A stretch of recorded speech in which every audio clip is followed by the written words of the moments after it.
नमस्ते, आप सभी का हमारे YouTube चैनल पर बहुत बहुत स्वागत है। आज मैं आप सभी को श्रावण मास के महात्म्य का 21वां अध्याय सुनाऊंगी। इससे पहले वाले अध्याय की वीडियो मैंने अपने YouTube चैनल पर डाल रखी है, तो प्लीज़ आप उन वीडियोस को भी ज़रूर देखिए।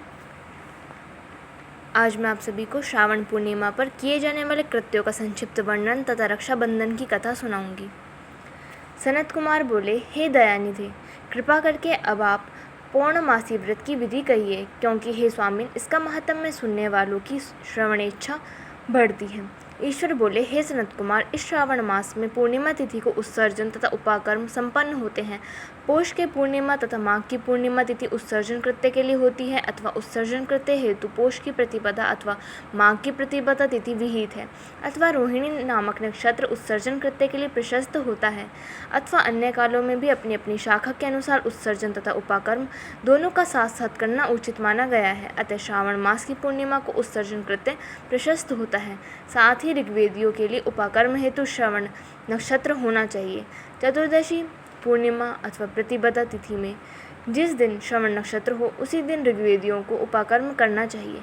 यजुर्वेदियों का उपाकर्म पूर्णिमा में और सामवेदियों का उपाकर्म हस्त नक्षत्र में होना चाहिए। शुक्र तथा गुरु के अस्तकाल में भी सुखपूर्वक उपाकर्म करना चाहिए, किंतु इस काल में इसका प्रारंभ पहले नहीं होना चाहिए, ऐसा शास्त्रविदों का मानना है। ग्रहण तथा संक्रांति के दूषित काल के अनंतर ही इसे करना चाहिए। हस्त नक्षत्र युक्त पंचमी तिथि में अथवा भाद्रपद पूर्णिमा तिथि में उपाकर्म करें। अपने अपने गुह सूत्र के अनुसार उत्सर्जन तथा उपाकर्म करें। अधिक मास आने पर इसे शुद्ध मास में करना चाहिए। ये दोनों कर्म आवश्यक हैं, अतः प्रत्येक वर्ष इन्हें नियम पूर्वक करना चाहिए। उपाकर्म की समाप्ति पर द्विजातियों के विद्यमान रहने पर स्त्रियों को सभा में सभादीप निवेदन करना चाहिए। उस दीपक को आचार्य ग्रहण करें या किसी अन्य ब्राह्मण को प्रदान कर दे। दीप की विधि इस प्रकार है। सुवर्ण, चांदी अथवा तांब के पात्र में सेर भर गेहूँ भरकर गेहूँ के आटे का दीपक बनाकर उसमें उस दीपक को जलाएं। वह दीपक घी से अथवा तेल से भरा हो और 3 बत्तियों से युक्त हो। दक्षिणा तथा तांबूल सहित उस दीपक को ब्राह्मण को अर्पण कर दें। दीपक की तथा विप्र की विधिवत पूजा करके निम्न मंत्र बोले। स दक्षिणः स तांबूलः सभादीप्योत्तम है अर्पितो देवदेवस्य मम सन्तु मनोरथा। दक्षिणा तथा तांबूल से युक्त यह उत्तम सभादीप मैंने देवदेव को निवेदित किया है। मेरे मनोरथ अब पूर्ण हो। सभादीप प्रदान करने से पुत्र पौत्र आदि से युक्त कुल उज्ज्वलता को प्राप्त होता है और यश के साथ निरंतर बढ़ता है। इसे करने वाली स्त्री दूसरे जन्म में देवांगनाओं के समान रूप प्राप्त करती है।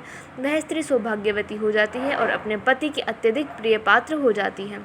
इस प्रकार 5 वर्ष तक इसे करने के पश्चात उद्यापन करना चाहिए और अपने सामर्थ्य के अनुसार भक्तिपूर्वक दक्षिणा देनी चाहिए।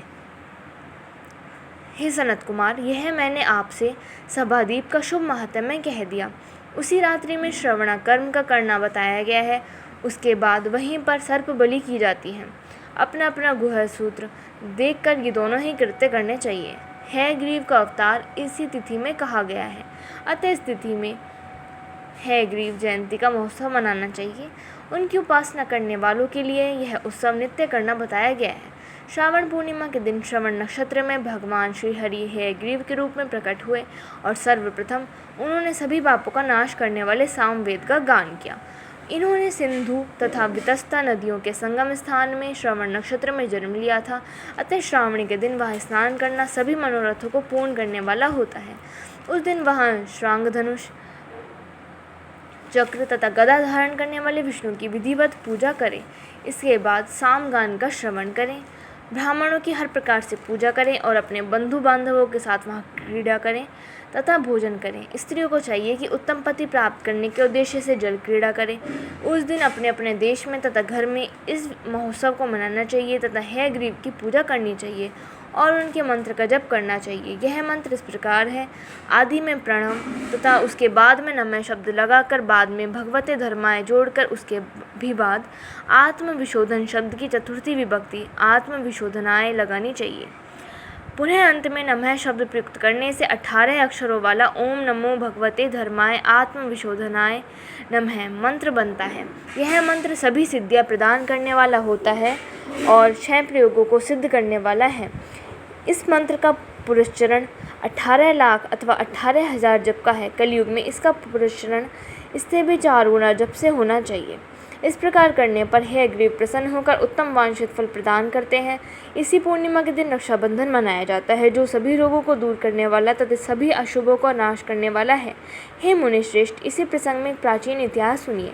इंद्र की विजय प्राप्ति के लिए इंद्राणी ने जो किया था उसे मैं बता रहा हूँ। पूर्व काल में 12 वर्षों तक देवासुर संग्राम होता रहा। तब इंद्र को थका हुआ देखकर देवी इंद्राणी ने उन सुरेंद्र से कहा, हे देव, आज चतुर्दशी का दिन है, प्रातः होने पर सब ठीक हो जाएगा। मैं रक्षाबंधन अनुष्ठान करूंगी, उससे आप अजय हो जाएंगे। और तब ऐसा कहकर इंद्राणी ने पूर्णमासी के दिन मंगल कार्य संपन्न करके इंद्र के दाहिने हाथ में आनंददायक रक्षा बांध दी।